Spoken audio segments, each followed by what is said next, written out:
The spotlight hit Susan Brooks right as she stepped onto the stage at the Langham, Chicago's Grand Ballroom. 300 wealthy guests turned to watch her.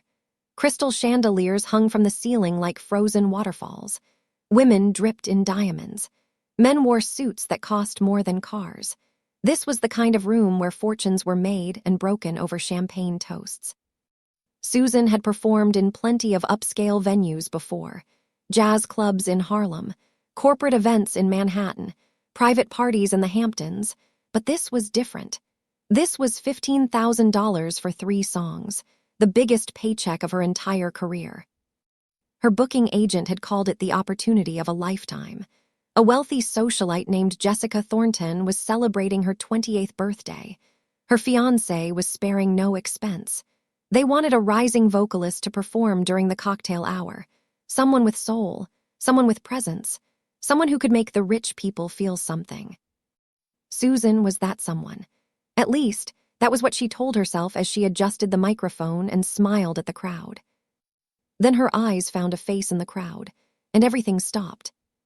Park Siwoo stood near the center of the room with his arm wrapped around a woman in a custom Vera Wang gown. The woman wore a diamond tiara. The woman was laughing at something he whispered in her ear. The woman was clearly the birthday girl. And Siwoo was clearly her fiancé. Susan's throat went dry. Her pianist played the intro to At Last by Etta James. The familiar notes floated through the ballroom. She had exactly 4 seconds to decide if she would run or if she would give the performance of her life in front of the man who left her without a single explanation 2 years ago. She chose to sing. Her voice came out strong, steady.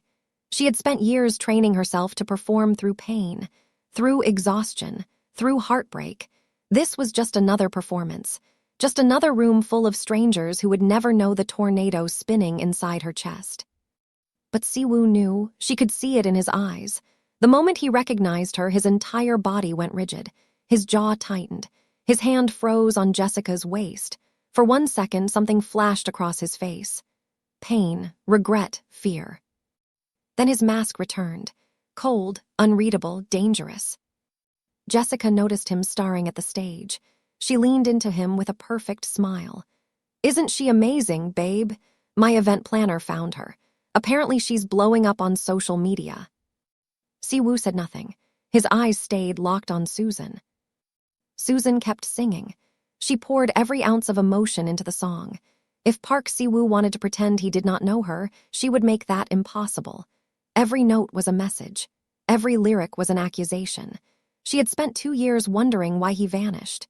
2 years trying to move on. 2 years building a life from the ashes he left behind. And now here he was, engaged to someone else, living in a world of champagne and chandeliers while she scraped together rent money in Brooklyn. The song ended. The crowd applauded. Susan bowed gracefully. But before she could announce her next song, a slow clap echoed from the back of the ballroom. Everyone turned. A tall Korean man in a black suit walked through the crowd. Security guards stepped aside for him like they were afraid to breathe in his direction. Siwoo's face went pale. The man stopped right in front of the stage and looked up at Susan with a smile that did not reach his eyes. He was handsome in a sharp, predatory way. His suit was immaculate. His presence commanded the entire room. "Miss Brooks," he said loudly enough for everyone to hear, "my brother has told me so much about you. I am Park Jae-hoon, and I believe you and I have unfinished business." Susan looked at Siwoo. His fists were clenched. His eyes were screaming at her to run. But it was already too late. If someone from your past suddenly appeared at the worst possible moment, would you stay and face them, or would you run? Drop your answer in the comments right now. And if you have not subscribed to this channel yet, what are you even doing? Hit that subscribe button immediately because this story is about to get absolutely insane. Trust me, you do not want to miss what happens next. Jae-hoon's smile made Susan feel like a mouse being circled by a hawk. She had never met this man in her entire life. She had never even heard Siwoo mention a brother. But the way Siwoo looked at him told her everything she needed to know. This was not a friendly family reunion. This was a threat walking in expensive shoes. The ballroom fell silent. 300 guests held their breath. Jessica Thornton looked between the two brothers with confusion spreading across her perfect features. "Jae-hoon," Jessica said, "I thought you were in Seoul handling business." "I was." Jae-hoon did not take his eyes off Susan. "But I heard my little brother was throwing the party of the year. How could I miss it?" Siwoo stepped forward, positioning himself between Jae-hoon and the stage. His voice was low but firm. "This is Jessica's night. Whatever you want to discuss, we can do it tomorrow." "Relax, Siwoo. I am just here to enjoy the music." Jae-hoon finally looked at his brother. Something ugly passed between them, years of tension compressed into a single glance. "Unless there is a reason you do not want me talking to your old friend." Jessica's head snapped toward Siwoo. "Old friend, you know the singer." The silence stretched like a rubber band about to snap. Susan watched the muscle in Siwoo's jaw twitch. He was calculating, deciding how much truth to reveal and how many lies to tell. "We met briefly," Siwoo said. "Years ago in New York before I met you." Jae-hoon laughed. The sound was cold. "Briefly, is that what we are calling it now?" Susan's mind raced back to the night everything changed. She remembered sitting across from Siwoo at a private restaurant in Tribeca. They were celebrating her first paid singing gig at a jazz club downtown. He had been different that night. Distracted, checking his phone every few minutes. "What is wrong?" she had asked. He looked at her with an intensity that made her stomach flip. "Susan, if I ever disappear, I need you to promise me something. Do not look for me. Do not ask questions. Just live your life." She laughed, thinking he was being dramatic. "Why would you disappear?" He did not answer. Instead, he kissed her like it was the last time he ever would. 3 weeks later, she woke up in his Manhattan apartment alone. His closet was empty. His phone was disconnected. He left behind only a handwritten note with 5 words. "This is for your protection." She spent months trying to find him. She called every number she had. She visited every location they ever went together. Nothing. Park Siwoo had vanished like he never existed. Now here he was, standing in a Chicago ballroom, engaged to another woman, pretending they barely knew each other. Jessica's expression hardened. She was no fool. She could see when she was not getting the full story. "Siwoo, how exactly do you know this woman?" Before Siwoo could respond, Susan spoke into the microphone. Her voice carried across the silent ballroom. "He was my boyfriend for 8 months. Then he vanished without a trace. But do not worry, Miss Thornton. I did not know he would be here tonight. Someone set this up." The gasps rippled through the crowd like a wave. Jessica's face went red. "What?" Jae-hoon grinned like he had just won a prize at the carnival. "Now this is entertainment." Siwoo turned to Susan, his voice low and dangerous. "You need to leave, right now." "I am not going anywhere until someone tells me what is going on." Susan stepped to the edge of the stage. Her heart was pounding, but her voice stayed steady. "You vanished. You left me a note saying it was for my protection. Protection from what?" "From this," Siwoo gestured at Jae-hoon. "From my family, from everything I tried to keep you away from."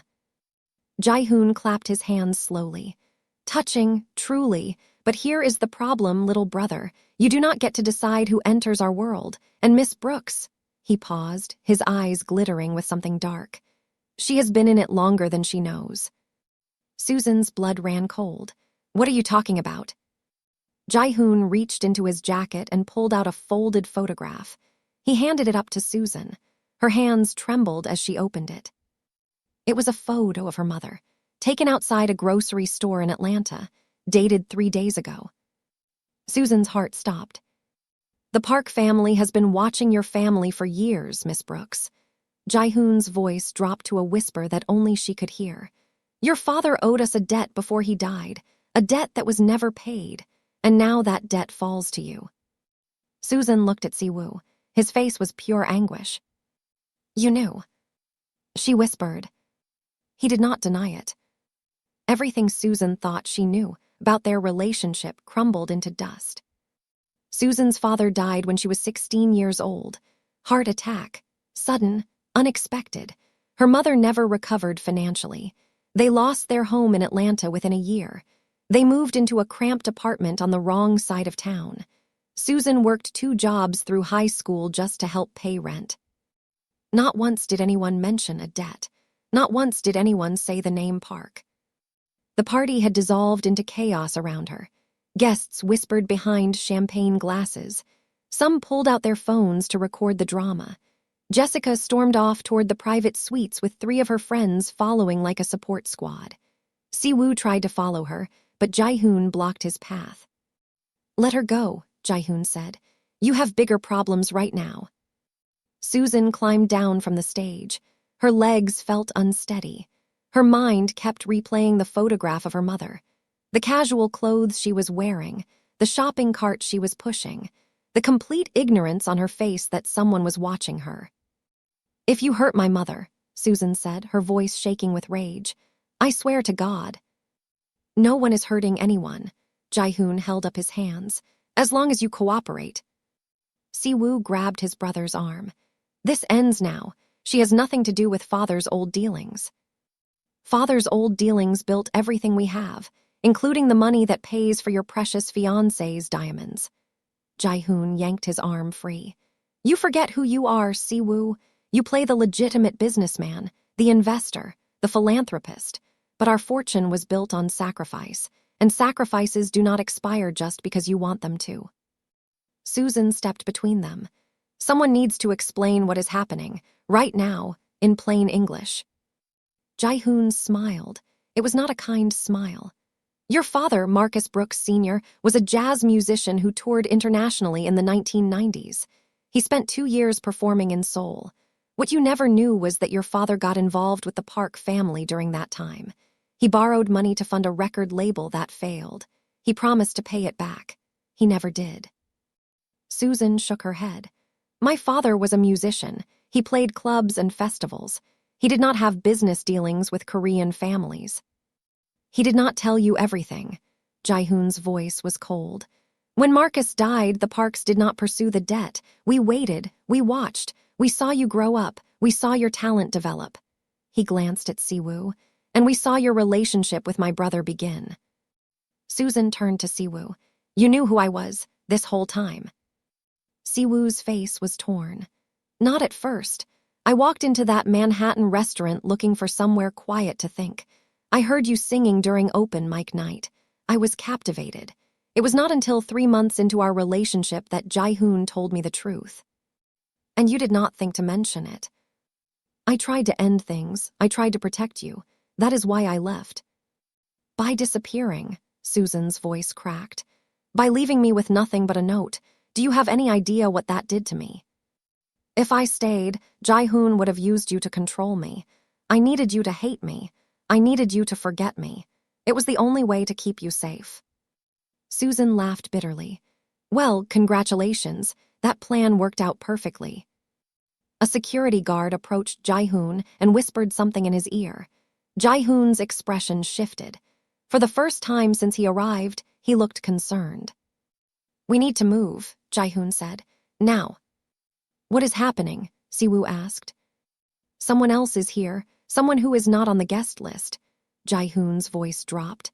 "The Kwan family just pulled up outside, and they are not here for the champagne." Susan did not know what that meant, but the way both brothers tensed up told her it was very, very bad. The ballroom doors burst open. 12 men in dark suits poured in. Guests screamed. Tables overturned. In the middle of the chaos, a woman walked through the crowd with terrifying calm. She was Korean, mid-40s, dressed in a blood-red gown that flowed behind her like liquid fire. She stopped in front of Jae-hoon and smiled. "Hello, boys. Did you really think you could have a party in my city without inviting me?" Jae-hoon's face went white. "Mrs. Kwan." The woman looked at Susan. Her smile widened. "And you must be the singer everyone is talking about, the one who has the Park brothers fighting like children." Susan could not move, could not speak. Mrs. Kwan stepped closer. Her perfume smelled like jasmine and something darker. "I have a proposition for you, Miss Brooks, one that could erase your father's debt forever. All you have to do is betray the man you love." Mrs. Kwan was the kind of woman who did not ask for attention. She simply took it. Every eye in the ballroom was fixed on her. Even the security guards seemed frozen, unsure whose orders they should follow. Susan found her voice. "I do not know who you are or what you want, but I am not betraying anyone." "Such loyalty." Mrs. Kwan tilted her head. "And yet the man you are defending kept secrets from you for years. He watched you struggle while he lived in penthouses. He got engaged to another woman while you sang in Brooklyn bars. Tell me, what exactly has he done to earn this loyalty?" Susan had no answer. She had been asking herself the same question since the moment she saw Siwoo across the ballroom. Siwoo stepped forward. "Mrs. Kwan, whatever business you have with the Park family, leave her out of it. Susan is not part of this world." "But she is." Mrs. Kwan's voice hardened. "Your family borrowed from my family to fund your expansion into America. When my husband died, your father decided those debts no longer mattered. He was wrong, and now I am here to collect." Jae-hoon spread his hands. "We can discuss repayment, set up a meeting, handle this like professionals." "I am tired of meetings." Mrs. Kwan snapped her fingers. One of her guards brought forward a leather briefcase. She opened it to reveal stacks of documents. "I want a transaction, and Miss Brooks is going to help me complete it." Susan felt the ground shifting beneath her feet. "What kind of transaction?" Mrs. Kwan explained in clinical terms. The Park family had been moving money through a network of art galleries across the United States. San Francisco, Miami, Chicago, Newport Beach. The evidence of their activities was stored in an encrypted database that only Siwoo could access. If Susan could get close enough to Siwoo to obtain his access codes, Mrs. Kwan would forgive her father's debt entirely. She would also pay Susan $2 million. "Why would I help you destroy him?" Susan asked. "Because he already destroyed you once, and he will do it again." Mrs. Kwan's voice was almost sympathetic. "Men like Siwoo do not change. They use, they discard. You were a pawn then, you are a pawn now. The only question is whether you want to be a rich pawn or a broke one." Susan looked at Siwoo. He met her eyes with an expression she could not read. Was it guilt? Pleading? Manipulation? She had spent 8 months learning every curve of his face, and now he felt like a stranger. "How do I know you will keep your word?" Susan asked. Mrs. Kwan smiled. "You do not, but you know what happens if you refuse." Susan's phone buzzed in her pocket. She pulled it out, a text from an unknown number. She opened it. A photograph of her mother appeared on the screen. Same grocery store, same shopping cart. But this time, a man stood behind her mother, close enough to touch her. The message below the photo was simple: 48 hours to decide. Susan's hands shook. "You are threatening my mother." "I am offering you a choice." Mrs. Kwan's voice was ice. "Help me willingly or watch everyone you love suffer. The decision is yours." Susan took a deep breath. She could feel Siwoo watching her, Jae-hoon watching her, 300 guests watching her. She opened her mouth to answer. But before she could speak, the ballroom lights went out. Complete darkness. Screams echoed off the walls. Glass shattered somewhere nearby. When the emergency lights flickered on, Mrs. Kwan was on the ground, unconscious, a dart sticking out of her neck. And standing in the center of the chaos was a man Susan recognized from somewhere deep in her memory. She could not place him at first. Then it hit her. He looked like an older version of her father. Same jawline, same deep-set eyes, same crooked smile. He was holding a gun, and he was aiming it directly at Susan. "Time to go, Miss Brooks," he said. "Your real family has been waiting." The man with the gun looked nothing like Susan's father at first glance. His hair was gray. His face was weathered by years of something hard. But when he smiled, she saw something familiar. The curve of his lips. The way his eyes crinkled at the corners. It was like looking at a ghost wearing a stranger's face. Siwoo moved fast. He grabbed a champagne bottle and hurled it at the gunman. The man dodged, but it created enough distraction for Jae-hoon's security team to spring into action. "Get her out of here," Siwoo shouted. Hands grabbed Susan's arms. She was being dragged toward a service exit. She fought against them. "Who is that man? He said something about my family." Jae-hoon appeared beside her. For once, his smug expression was gone. "That man is Raymond Brooks, your uncle, the one your mother told you died in a car accident when you were 5. Susan stopped struggling. "That is impossible.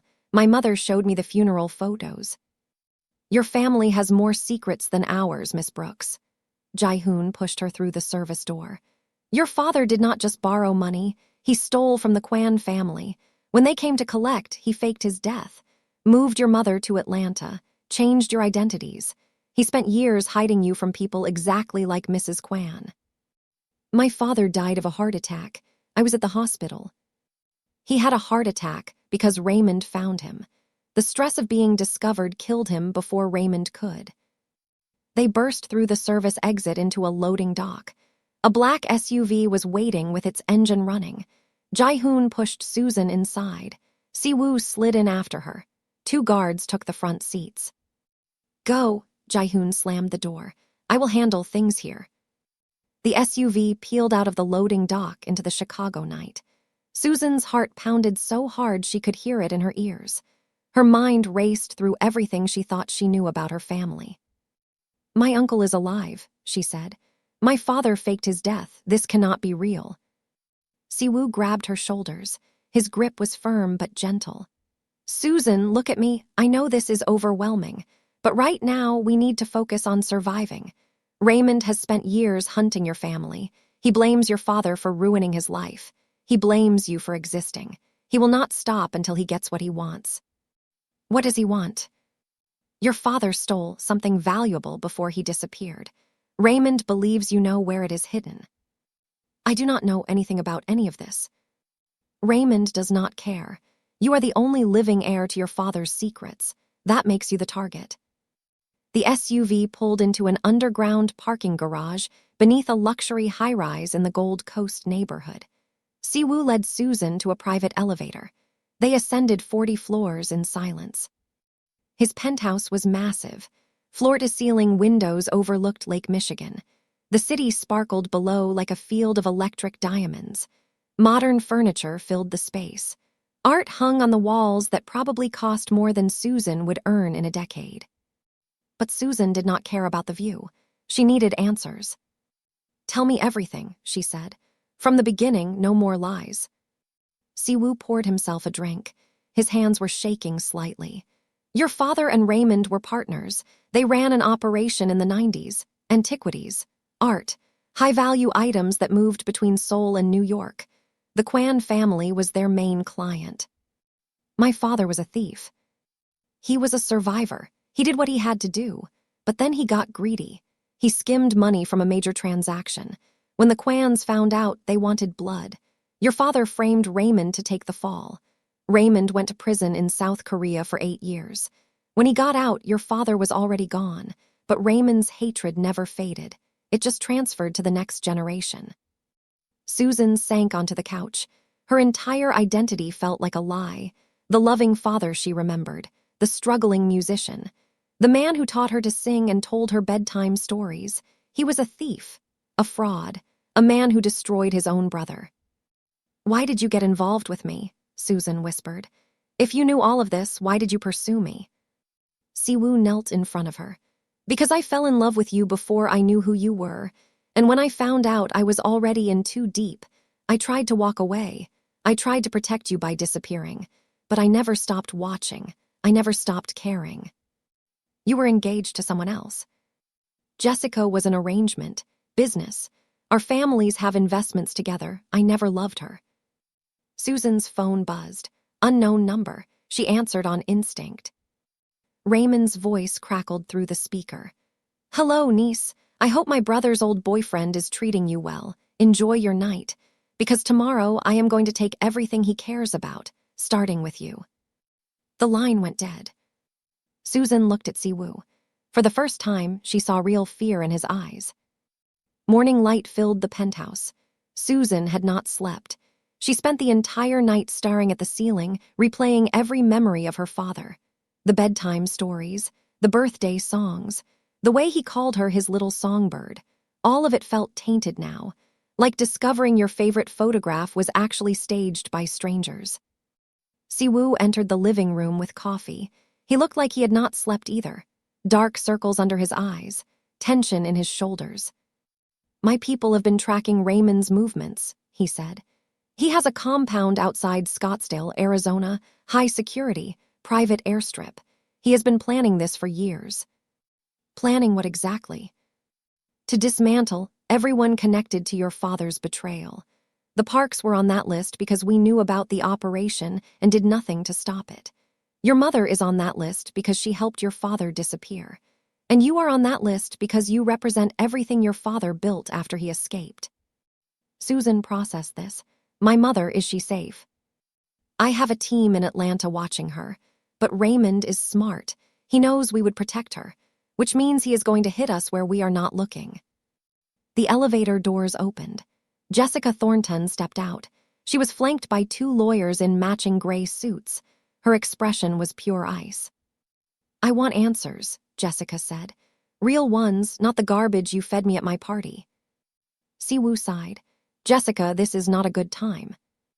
I do not care what kind of time it is. I am your fiancé. Or at least I was until your ex-girlfriend showed up and your brother announced some kind of family crisis. She threw a folder on the table. My attorneys found something interesting. 3 years ago, your family acquired a shipping company in Long Beach. That company has been moving unauthorized cargo through ports in San Diego and Newport Beach. Federal investigators are asking questions. Siwoo's face darkened. Where did you get that information? I have my sources. The question is why my name is on those acquisition documents when I never signed anything. Susan watched the exchange. She realized something important. Jessica was not just an angry fiancée. She was a woman who had been used as a shield. Her family name, her Boston aristocracy, all of it was leveraged to make the Park family look legitimate. He used you too, Susan said quietly. Jessica turned to her. For a moment, the hostility faded. They were 2 women who had both been pawns in a game they did not choose to play. It appears so, Jessica admitted. Siwoo ran his hands through his hair. I did not sign you up for any of this. Jae-hoon handles the shipping company. I handle real estate and technology investments. We keep our operations separate. But your money flows through the same channels, Jessica said. And now I am implicated in whatever mess you created. Susan stood up. We are wasting time pointing fingers. Raymond is out there planning something. We need to stop him before he hurts anyone else. Jessica raised an eyebrow. And why should I help you? Because if this all falls apart, your name goes down with theirs. Your family's hospitals, your charity work, all of it gets dragged through the mud. We are in this together whether we like it or not. Jessica stared at Susan for a long moment.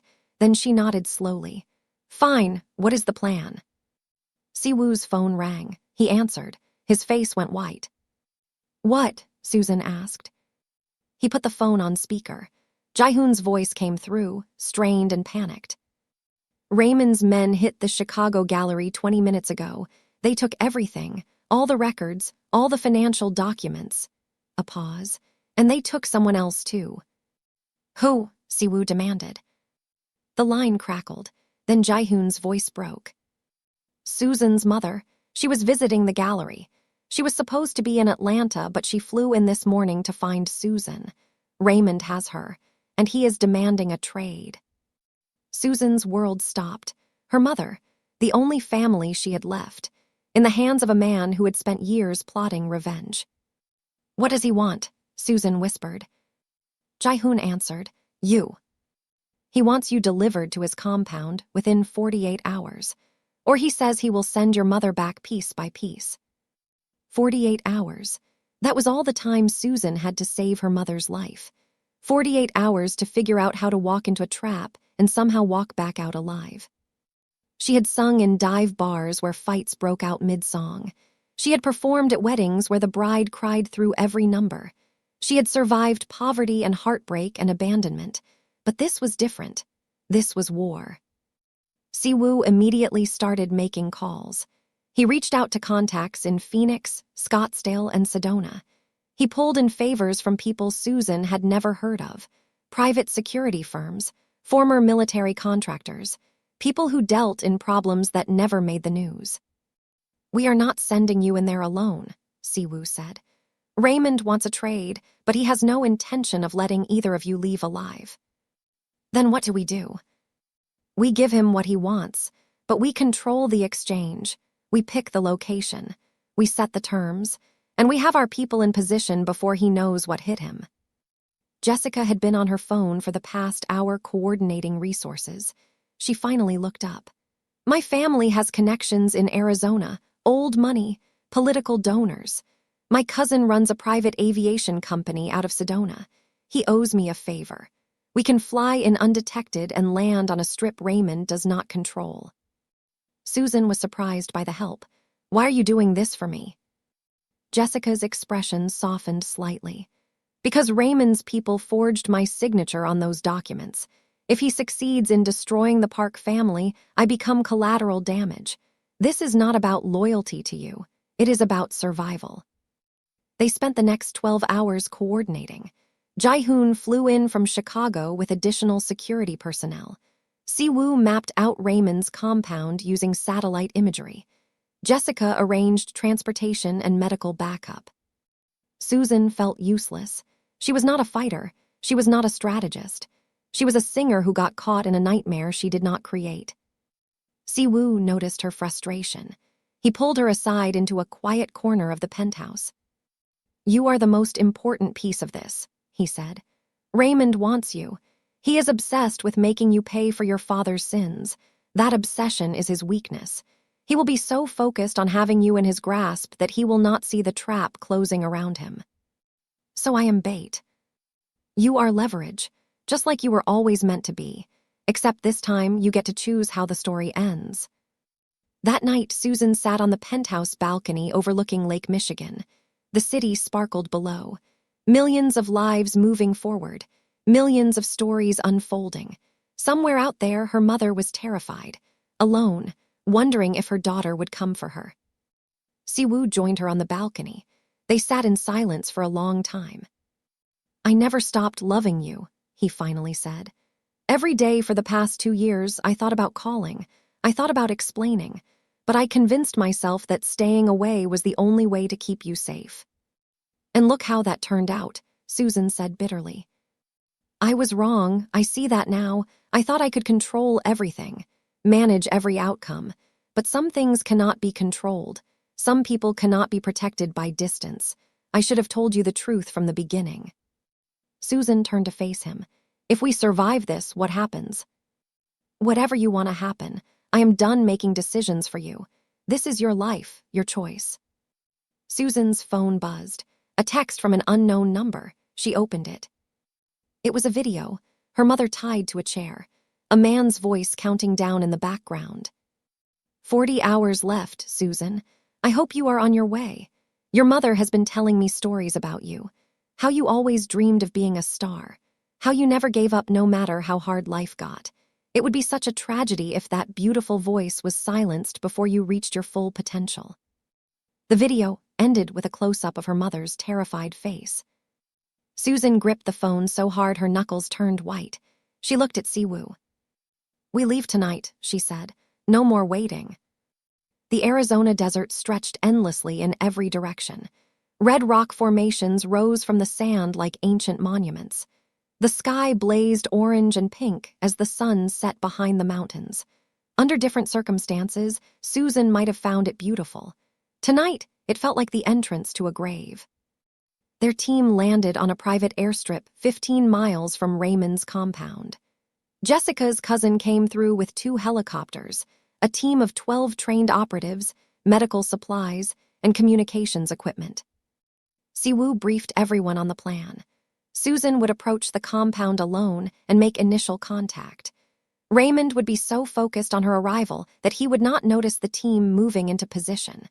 Once Susan confirmed her mother's location, the team would extract both women while Jae-hoon's people created a diversion at the main gate. "What if something goes wrong?" Susan asked. "Then we improvise." Siwoo handed her an earpiece. "I will be with you the whole time, every step. You will never be alone." Susan walked the final mile to the compound alone. The desert air turned cold as the sun disappeared. Her footsteps crunched on gravel. Her heart pounded so loud she could hear it echoing in her ears. The compound gates opened as she approached. Raymond was waiting. He looked older than she expected. Gray streaks in his hair, deep lines around his eyes, but there was something manic about his expression, something broken and rebuilt wrong. "Finally," Raymond said, "the last piece of the puzzle. Where is my mother?" "She is comfortable for now." He gestured for her to follow. "Come, we have much to discuss." The main building was surprisingly modern. Sleek furniture, expensive art, climate-controlled and immaculately clean, nothing like the criminal hideout Susan had imagined. Raymond led her to a sitting room. Her mother was there, tied to a chair but physically unharmed. When she saw Susan, she started crying. "Baby, you should not have come. You should have run." "I could never leave you, Mom." Raymond laughed. "Touching. Your father said the same thing before he framed me, before he took everything and disappeared. He said he was protecting you both, but all he was doing was saving himself." Susan faced her uncle. "My father made mistakes, but he loved us." "Love," Raymond's face twisted with decades of rage. "He let me rot in a foreign prison for 8 years. He destroyed my reputation, my marriage. My children refused to speak to me. Everything I had gone because of his love." Raymond pulled out a file and threw documents across the table. Photographs, bank records, wire transfers, a paper trail that proved her father had systematically erased his own brother from existence. "Your father did not just steal from the Kwans," Raymond said. "He stole from me. We built that operation together, equal partners. But when things got dangerous, he made a choice, me or him, and he chose himself every single time." Susan looked at the evidence. It was overwhelming, undeniable. "I did not know," she whispered. "Of course you did not. You were a child. And then you were a struggling adult chasing a dream while your mother pretended everything was fine. But ignorance does not erase what is owed, and your father's debt passes to you." Raymond pulled out a gun. "The Park family will fall eventually, but you will be the message, the daughter who paid for her father's sins." Susan's earpiece crackled. Siwoo's voice, "Team is in position, keep him talking." She looked at Raymond. "If you kill me, you get nothing. The Kwans still want their money. The Parks still have their resources. All you accomplish is adding another body to the count." "I do not care about money anymore. I care about justice." "Justice or revenge, because they are not the same thing." Raymond hesitated, just for a second, but that second was enough. The lights went out. Gunfire erupted outside. The sound of helicopters filled the air. Raymond grabbed Susan's arm and dragged her toward a back exit. "If I cannot have justice, I will take you with me." They burst through a door into an underground tunnel. Raymond pushed Susan forward at gunpoint. Behind them, shouting and footsteps echoed. The chaos of the rescue operation was underway, but in this tunnel, it was just Susan and the uncle who wanted her dead. Raymond was leading her toward a vehicle hidden somewhere in the desert. If he got her into that car, no one would find her. She would disappear just like her father made Raymond disappear all those years ago. Susan made her decision. She was done being a pawn. She spun around and slammed her elbow into Raymond's face with every ounce of strength she had. The gun fired. The bullet grazed her shoulder. Pain exploded through her body like lightning. But she did not stop. She kicked his knee. She scratched his face. She fought like her life depended on it, because it did. Raymond staggered backward, clutching his broken nose. Blood poured down his face. For a moment, they were both frozen. Two people connected by blood and betrayal, standing in a dark tunnel with everything on the line. Susan ran. The tunnel stretched ahead, lit only by emergency lights every 50 feet. She had no idea where it led. She just knew she had to keep moving. Her shoulders screamed with every step. Blood soaked through her shirt. Behind her, Raymond was screaming, "You cannot escape. There is nowhere to go." She rounded a corner and nearly collided with Jae-hoon. He grabbed her shoulders to steady her. Your mother is safe. Siwoo's team extracted her 3 minutes ago. She is on a helicopter heading to Phoenix. Raymond is behind me. He is. I know. Jae-hoon pulled out a weapon. Get to the exit. There is a vehicle waiting 200 meters north. Go now. Susan ran. She burst out of the tunnel into the cold desert night. Stars blazed overhead. The sound of helicopters was distant now but growing closer. The vehicle Jae-hoon mentioned was there. A black SUV with the engine running. Susan yanked open the door and threw herself inside. Siwoo was behind the wheel. When he saw her, relief flooded his face. Then he saw the blood. Susan, are you? His expression shifted to horror. We need to get you to a hospital. Just drive, please, just get me out of here. They sped through the desert toward Scottsdale. Susan leaned against the seat, pressing her hand against her wound. The adrenaline was fatting. The pain was becoming unbearable. Your mother is safe, Siwoo said. Jessica is with her. They are flying to a private medical facility in Paradise Valley, best doctors in the state. And Raymond. Siwoo's jaw tightened. Jae-hoon has him contained. He will not hurt anyone else. Susan closed her eyes. The nightmare was over. Her mother was alive. Raymond was stopped. She survived. But she did not feel relief. Not yet. She just felt empty.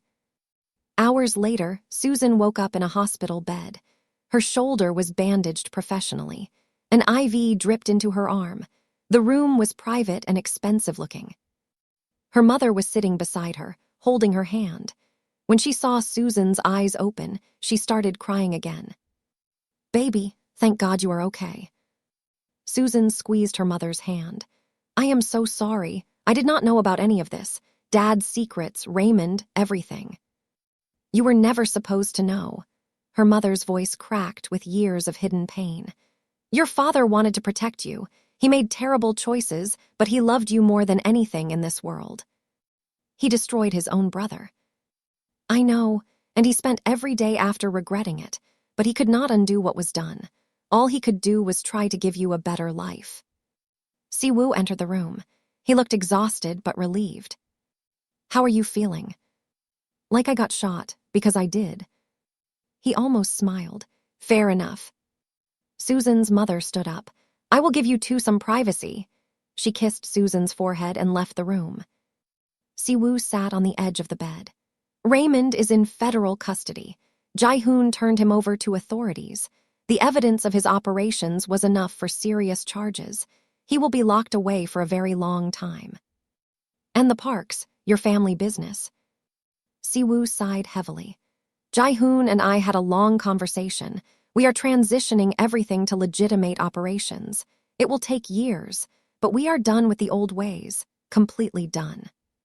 Susan reached for his hand. What about us? Where do we go from here? Before he could answer, the door opened. Jessica walked in. She looked tired but composed. We found something else, Jessica said. The booking agent who hired you for my party, the one who made sure you would be there that night. She held up a document. Her name is Marlene Chen. She has connections to both the Kwan family and Raymond. She set this entire thing up from the beginning. Susan's blood ran cold. Someone had orchestrated everything. The party, the reunion, the chaos that followed. And they still had not been caught. 3 weeks passed. Susan's shoulder healed completely. Her mother returned to Atlanta with a private security detail and enough money to start fresh anywhere she wanted. The nightmares were fading slowly. The questions were finally answered. Marlene Chen was arrested in Los Angeles 2 weeks after the Arizona rescue. Federal agents traced her communications back to both Raymond and associates of Mrs. Kwan. She had spent years positioning herself in the entertainment industry, waiting for the right moment to bring together all the pieces of a decades-old revenge plot. She confessed everything in exchange for a reduced sentence. Her father had been one of Raymond's prison contacts in Seoul. When Raymond was released, he reached out to Marlene for help tracking the Brooks family. She discovered Susan's rising music career. She learned about the Park brothers. She made sure the birthday party booking landed on Susan's desk. Everything that happened at the Langham, Chicago, was by design. Susan was never just a singer who stumbled into a nightmare. She was the final piece of a puzzle that had been building for 20 years. Now Susan stood in her Brooklyn apartment, looking out the window at the city she had fought so hard to conquer. Her phone kept buzzing with messages from her manager.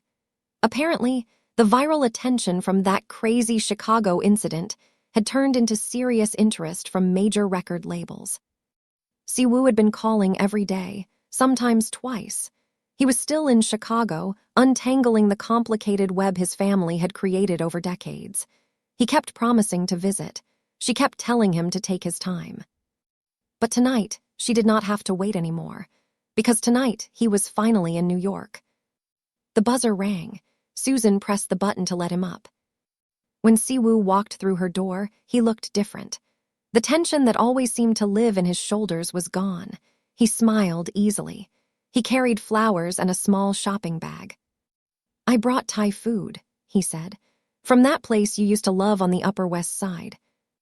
Susan laughed. "You remembered." "I remember everything about us." They ate dinner at her tiny kitchen table.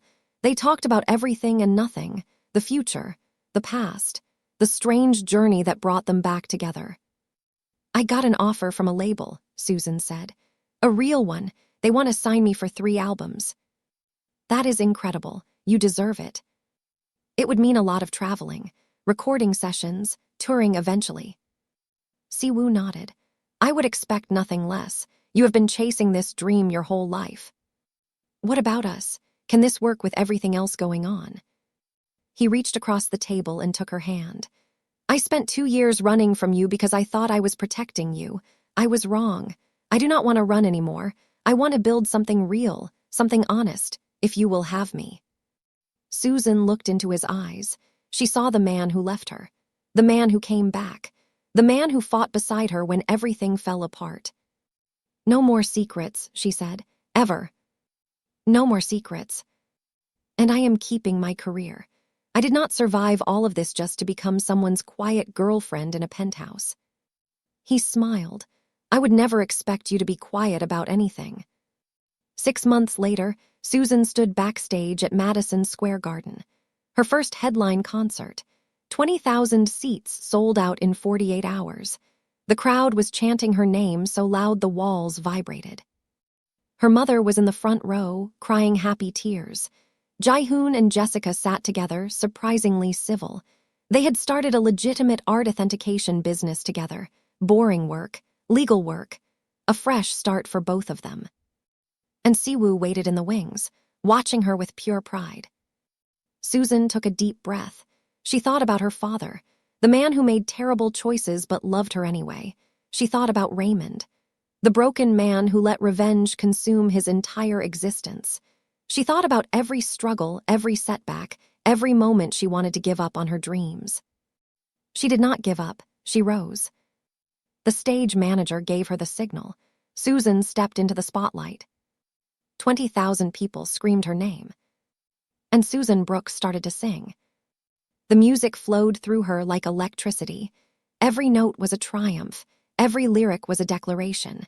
She was no longer the struggling singer from Brooklyn. She was no longer the pawn in someone else's game. She was exactly who she always dreamed of becoming. Later that night, after the encores and the standing ovations and the champagne backstage, Siwoo pulled Susan aside. "I have something for you." He handed her a small velvet box. Susan's heart stopped. Inside was a ring, simple, elegant, a single diamond that caught every light in the room. "I told you I wanted to build something real," Siwoo said. "I meant it. Susan Brooks, will you marry me?" She kissed him before he could finish the question.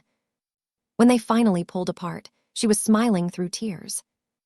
"Yes." The crowd was gone. The stadium was empty.